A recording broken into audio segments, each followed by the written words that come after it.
Chers auditeurs, je vous souhaite la bienvenue à votre rendez-vous musical Appassionato sur Radio Judaïka 90.2 FM, que vous pouvez également suivre en streaming sur notre site radiojudaïka.be.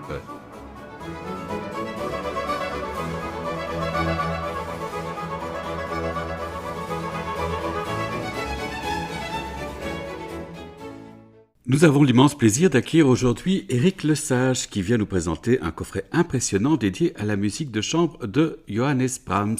Cette interview a été réalisée à distance. Bonjour Éric. Oui, bonjour. Alors je résume votre parcours. Vous achevez vos études au CNMS de Paris à 17 ans et vous vous perfectionnez à Londres auprès de Maria Curcio. Vous êtes lauréat de plusieurs concours internationaux, premier prix du concours international de piano de Porto en 1985, premier prix du concours international Robert Schumann de Zwickau en 1989 et lauréat du concours de Leeds l'année suivante. En 2010, vous vous lancez dans l'enregistrement de l'intégrale de la musique pour piano de Schumann. Suivront des intégrales remarquées de la musique de chambre de Fauré et de la musique pour piano de Poulenc. Sur scène, vous êtes invité d'orchestres comme le Los Angeles Philharmonic Orchestra, le Philadelphia Orchestra, le Rotterdam Philharmonic, le Royal Scottish National Orchestra, l'Orchestre Symphonique de Göteborg, l'Orchestre Philharmonique de Radio France, le Concerthaus Orchestra de Berlin, sous la baguette de divers chefs dont Armin Jordan, Edo de Waard, Stéphane Denève, Sir Simon Rattle, Leonardo Garcia Larcon ou Yannick Nézet-Séguin. Grand passionné de musique de chambre, vous vous produisez avec des artistes comme Emmanuel Pahut, Paul Meyer, François Leleu, Amichai Gross, le Quatuor Eben, le Quatuor Modigliani, Christian Poltera, Claudio Borges, Julian Prégardien, Olivier Latry et bien d'autres encore. Je vous propose de débuter notre entretien par l'Allegro amabile de la sonate pour clarinette et piano en mi bémol majeur de Johannes Brahms. Le clarinettiste Florent Pujouila a pour partenaire notre invité Éric Lesage au piano.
L'Allegro amabile de la sonate pour clarinette et piano en mi bémol majeur de Johannes Brahms. Florent Pujouila était à la clarinette, au piano notre invité Éric Lesage. Dites-nous Éric, vous avez la singularité de vous immerger complètement dans l'œuvre du compositeur et d'enregistrer des pans entiers de sa production. D'où vous vient ce besoin ? Merci pour votre question. Effectivement, sur quelques compositeurs que j'aime beaucoup, comme Poulenc, Schumann ou Brahms, où j'ai eu l'occasion d'avoir le luxe de pouvoir tout travailler, tout jouer et tout enregistrer. C'est vraiment un travail passionnant parce que sur ces auteurs-là que j'apprécie le fait d'avoir le temps de tout apprendre, tout connaître, de tout jouer en concert, permet d'avoir vraiment une approche plus profonde. De même que moi, j'ai quelques auteurs de littérature ou réalisateurs de films que j'aime beaucoup, dont j'ai vu au lu toutes les œuvres et on a quand même une impression globale. Et après, les artistes qu'on aime vraiment, on les aime aussi des fois pour leurs défauts, même pour leurs faiblesses. J'avais enregistré tout Schumann. J'avais très ému par des pièces où on sent des fois il perd un petit peu ou le fil ou ses capacités créatrices à la fin de sa vie. Donc ça devient encore plus touchant, ou même pour les faiblesses des fois de quelques œuvres de Poulenc ou dans les œuvres au piano où il n'a pas complètement tout réussi. Voilà. Dans le cas de Brahms, c'est un peu différent parce qu'on peut dire que la musique de chambre c'est un bloc vraiment très très homogène. Il n'y a que des chefs-d'œuvre. C'est un compositeur qui a vraiment enlevé tout ce qui ne lui convenait pas à 100%. Et c'est vraiment très impressionnant ce corpus de musique de chambre qui est vraiment, on ne peut pas dire autre chose qu'un gros bloc de chefs-d'œuvre. Et alors, concernant vos partenaires, comment les choisissez-vous en fonction d'une œuvre ou d'une autre ? J'ai aussi la chance d'avoir des partenaires très fidèles ou très anciens, parce que je joue avec Paul Meyer ou Emmanuel Pahud ou François Salk depuis maintenant on peut dire des dizaines d'années, depuis nos années de conservatoire. Et le plaisir de jouer ensemble ne s'est jamais démenti jusqu'à présent, je touche du bois. Et puis voilà, il y en a plein d'autres avec qui je joue même depuis très longtemps, des Shin Kajimoto. Voilà, mais dans le cas de Brahms, il y avait ces gens-là, comme Pierre Fouchonneret ou François Salk ou Lise Berthaud, avec qui on joue régulièrement, et puis d'autres que je connaissais moins, et que j'ai découvert à cette occasion-là, ou au gré des concerts. Et voilà, et Florent fait partie, c'est vraiment un clarinettiste hors pair, et on se connaissait pas très bien, et on a vraiment eu beaucoup de plaisir à enregistrer ces sonates de Brahms et ce trio ensemble, car c'est un musicien très vivant, très à l'écoute. Voilà, c'était très frais et oui, plein d'imagination ces séances d'enregistrement avec lui. Donc j'ai bien aimé. Je crois que c'était réciproque. Et puis on ne peut pas dire vraiment que je choisis des partenaires pour enregistrer. En fait, c'est plutôt des genres de cooptation. On se choisit. Il y a quelque chose qui se passe quand on joue avec quelqu'un. Et puis il y a un moment où on se dit tiens, pour enregistrer ça, c'est pas vraiment un casting comme dans Mission Impossible. On choisit les membres d'une mission un petit peu. Mais voilà, il y a quelque chose qui se passe dans un trajet à 2, à 3 d'un des musiciens où il y a un moment qui est propice, ou des fois on peut se tromper, hein, mais un moment qui est propice à enregistrer, à vivre une aventure. Voilà, c'est comme la vie, ça bouge, il y a des occasions qui se présentent, et voilà, et des personnes qui sont là au moment où l'occasion se présente. Alors des fois on monte dans le train, des fois pas, et des fois pour des bonnes raisons. Dans le cas de Brahms, c'était comme un long train qui passait, puis il y avait un groupe de voyageurs qui étaient habituels, et puis quelques-uns qui sont venus, et c'était des belles rencontres sur ce projet-là. Alors je vous propose de poursuivre en musique avec le Poco Adagio tiré du deuxième quatuor en La majeur de Johannes Brahms.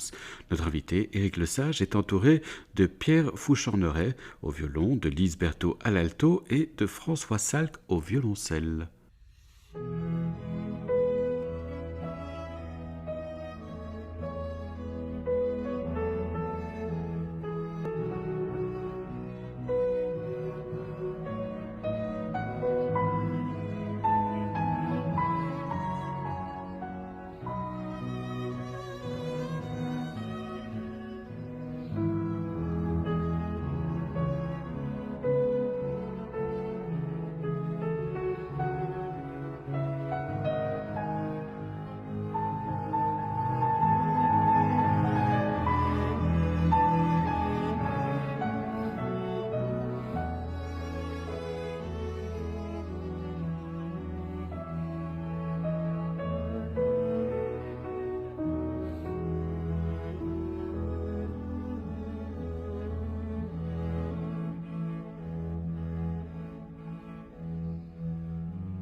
Le Poco Adagio du deuxième quatuor en la major de Johannes Brahms, notre invité Éric Lesage, était entouré de Pierre Fouchamp-Noret, Lise Berthaud et François Salk. Il s'agit d'un extrait d'une intégrale des œuvres de musique de chambre que publie ce mois-ci le label B Records. Alors Éric, vous enseignez à la Haute École de musique de Freiburg.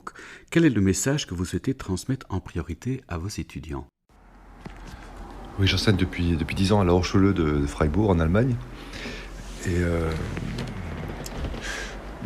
donc j'ai beaucoup d'étudiants étrangers qui viennent à peu près de partout. Des Français, des Allemands, des Japonais, des Coréens, des Américains, des Russes. Et on enseigne à chacun un petit peu, on essaie d'adapter à chacun ce dont il peut avoir besoin, parce qu'il y a quand même des niveaux qui sont différents. Donc j'essaie de leur enseigner moi ce que j'aime, c'est-à-dire un peu l'écoute, la musique de chambre, d'être assez ouvert sur la musique que l'on joue, de pas être enfermé dans son piano, disons si on peut, parce que c'est quand même un instrument difficile à jouer. On est vite piégé par la difficulté de l'instrument ou de la littérature qu'on a à jouer. C'est-à-dire de rester un petit peu, pas externe, mais de prendre un petit peu d'auteur. C'est de rester quand même un petit peu en dehors de ce qu'on fait pour avoir un peu de distance et être à fond quand même dans la musique. Donc ça c'est assez difficile, puis bon, après on essaie de faire progresser chacun suivant son niveau, ses capacités. Donc on ne peut pas imposer à chacun ses vues, parce que chacun est différent, chaque musicien a une ambition différente, des capacités et des envies différentes. Voilà. Mais c'est un travail passionnant, et puis c'est vrai que on apprend aussi beaucoup en enseignant. Et alors, quelle place occupe la technique dans votre enseignement ? Et techniquement, sur le piano, j'avais lu un article de Gould il y a longtemps, il disait que le piano, ça s'enseignait en 1 heure, la technique du piano. Je suis un petit peu, c'est un petit peu extrême, mais je suis un peu de son avis, parce que c'est vrai que le piano, c'est pas souvent très très difficile techniquement, parce que bon, ce qui est difficile dans le piano, c'est le répertoire, ce qu'on a à faire, mais techniquement, c'est moins exigeant, je pense, qu'un violon ou un violoncelle. Mais il faut quand même réfléchir un petit peu à essayer de faire cet instrument de percussion qui est vraiment un instrument vraiment purement mécanique, hein, le piano, contrairement justement au violon ou à la clarinette, où il y a un rapport directement avec le musicien. Le piano, c'est quand même des marteaux qui touchent des cordes, et c'est quand même loin de ce qu'on peut imaginer de la musique. Mais bon, ce qui est magique dans le piano, c'est qu'avec tout ça, avec ces marteaux qui touchent, qui frappent des cordes, on arrive à faire la plus belle musique qui soit. Donc il faut arriver à créer ce lien entre soi et l'instrument, quel qu'il soit d'ailleurs, qu'il soit bon, qu'il soit mauvais. Quand on a un piano en face de soi, c'est notre seul ami sur scène. Donc il faut en prendre le meilleur. Donc voilà, la technique, pour moi, ça pourrait être ça, c'est d'essayer de tirer le meilleur parti du piano, avec toujours la même chose, avec toujours ses capacités techniques. Chacun a des capacités techniques différentes, des mains différentes, on peut pas non plus exiger à chacun qui joue les choses les plus difficiles, parce que tout le monde n'en est pas capable. Moi le premier d'ailleurs, mais voilà, et d'autres sont capables de faire ça, et pas d'autre chose, voilà. Donc il faut essayer d'adapter sa technique avec ses capacités, évidemment en essayant de les pousser un peu au maximum, mais sans se démoraliser, parce qu'on n'arrive pas à jouer telle étude très difficile. Voilà. Mais peut-être le plus important au piano, c'est d'arriver à créer un lien vraiment personnel entre soi et l'instrument, qui est vraiment qui est une barrière avec ces marteaux. Donc c'est vraiment de créer un imaginaire derrière cette barrière mécanique. Voilà, ça serait ça la plus grosse difficulté. Alors, avec Paul Meyer et Emmanuel Pahut, vous êtes le créateur du festival Musique à l'Empéry à Salon de Provence.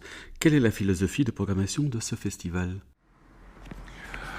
Oui, quand nous avons commencé le festival de Salon avec Emmanuel Pahut et Paul Meyer, il y a maintenant 30 ans, c'était au début une affaire de potes, ça l'est toujours d'ailleurs, mais le clan des amis c'est bien élargi.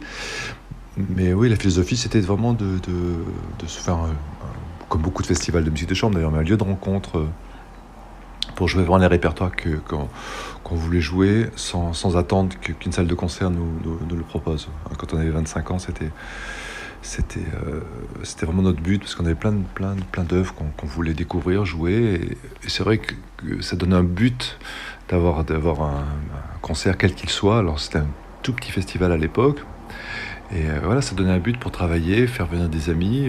Il n'y avait pas d'argent en jeu, donc il n'y en a toujours pas d'ailleurs. Donc c'est vraiment le but est resté le même, c'est de découvrir et des musiciens et des répertoires. Voilà, que c'est un bon laboratoire ensuite pour faire des programmes, pour réfléchir, pour découvrir tout simplement avec un public qui nous suit vraiment régulièrement. C'est très émouvant d'avoir un public qui vient depuis 30 ans, quelquefois, quelques personnes comme ça qui étaient au premier concert et qui continuent à venir chaque année. Voilà, et qui découvrent avec nous. Alors c'est un peu comme une auberge espagnole, le salon. Chaque concert, il peut y avoir des œuvres classiques, baroques, il peut y avoir même du jazz, ou il peut y avoir cette année il y aura le chœur de Namur. Oui, c'est vraiment une grosse auberge espagnole où tout le monde découvre, se rencontre, fait du répertoire et classique et du répertoire de découverte. Voilà, on essaie de conserver cette fraîcheur, et après 30 ans, je dois dire qu'on a toujours le même plaisir à y venir, et on attend chaque année avec impatience. Alors je vous propose à présent de vous écouter en compagnie de Pierre Fouchaneret dans le Vivace Malandropo de la sonate en sol majeur pour violon et piano de Johannes Brahms.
Vous êtes sur Radio Judaïka et vous écoutez Appassionato, votre rendez-vous musical, le Vivace Manon Troppo de la sonate en sol majeur pour violon et piano de Johannes Brahms. Pierre Fouchan-Noré était au violon et notre invité, Éric Lesage, au piano. Alors dites-nous, Éric, comment est né le projet d'enregistrer toute la musique de chambre de Johannes Brahms? En fait, on a eu la même idée à peu près au même moment avec Pierre Fouchan-Noré. On avait envie de jouer, d'enregistrer tout Brahms.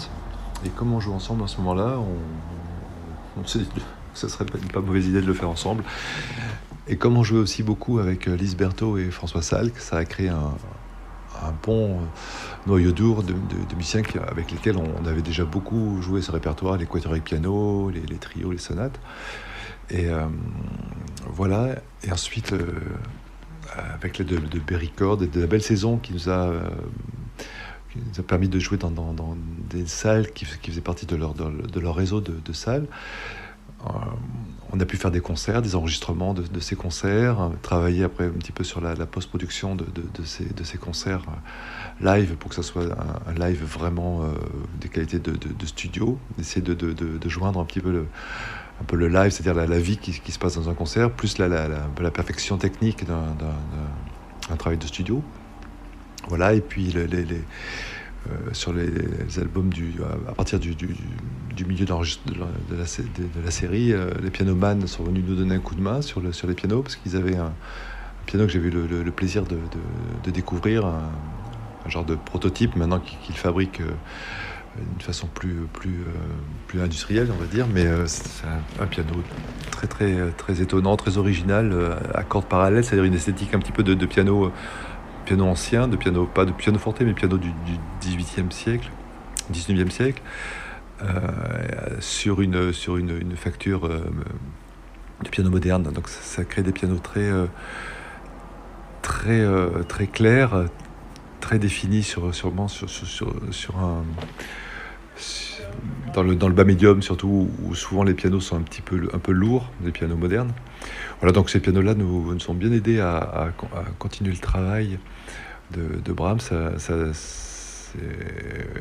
Et puis voilà, sur les choix des partenaires ensuite, c'était facile, parce qu'une fois que nous quatre étions à fond dans le projet, les musiciens avec qui on jouait habituellement se sont greffés. Comme je disais au début, c'est comme un grand train dans lequel les gens sont venus faire un stop, un arrêt, et nous on faisait un long voyage.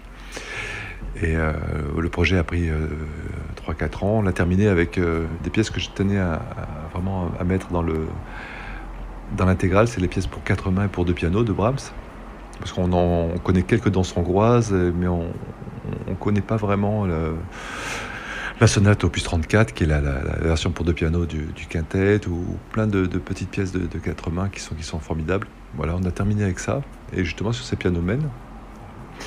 Et voilà, le projet a pris 3, 4, 5, ouais, je dirais 5 ans avec un petit peu de retard avec le Covid, mais bon, voilà, il s'est terminé l'année dernière, juste avant l'apparition du coffret avec justement les pièces à 4 mains avec Théo Fouchan-Noré. Alors dites-nous, que retenez-vous de ce voyage au long cours au sein de l'œuvre de Brahms? Ce qu'on apprend une fois qu'on a enregistré tout Brahms, on n'a qu'une envie, c'est de recommencer, parce que tout ce qu'on a appris durant ce chemin, sur la dernière œuvre, on a envie de le remettre sur le travail pour le premier. Mais enfin bon, ça servira pour les concerts. Et c'est ça qui est formidable dans ce métier, c'est qu'on apprend tout le temps. Et le fait de jouer toute une œuvre d'un compositeur, on apprend et sur ce compositeur et sur le reste de la musique. En fait, tout se nourrit de tout. Et tout nourrit tout aussi. C'est ce que j'aime dans ce genre de travail au long cours, c'est qu'on peut vraiment approfondir aussi son rapport avec la musique en général. Alors Éric, nous avons comme tradition de convier notre invité à partager avec nos auditeurs un morceau de son choix. Qu'aimeriez-vous nous faire entendre? Bien justement, je vous propose d'écouter dans le cadre de cette intégrale de Brahms, les pièces de Brahms pour 2 pianos, que nous avons enregistrées sur les 2 pianos cordes parallèles de Mann, en Belgique. Voilà, c'est des variations sur un thème de Haydn. C'est une transcription par Brahms lui-même de son œuvre très connue pour orchestre. Et là, on peut vraiment écouter la clarté, la définition des deux instruments. Et voilà, c'est une des pièces que j'ai beaucoup aimé enregistrer pendant cette intégrale. Donc nous allons écouter maintenant les variations sur un thème de Haydn, opus 56b. Éric Lesage est au piano avec Théo Fouchant-Neuret. Nous écoutons le thème et les 3 premières variations.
Nous venons d'écouter les thèmes et les 3 premières variations tirées des variations sur un thème de Haydn, opus 56 de Johannes Brahms. Éric Lesage, notre invité, était au piano avec Théo Fouchant-Neuret. Votre émission de musique classique Appassionato touche ainsi à sa fin. Merci beaucoup Éric d'avoir accepté notre invitation. Merci. Merci à Paul Fromm d'avoir assuré la technique de cette émission. N'oubliez pas qu'Appassionato est diffusé sur les ondes et le site de Radio Judaïka les lundis à 13h, les jeudis à 14h et les dimanches à 9h. Merci chers auditeurs de nous avoir écoutés. À la semaine prochaine. D'ici là, portez-vous bien.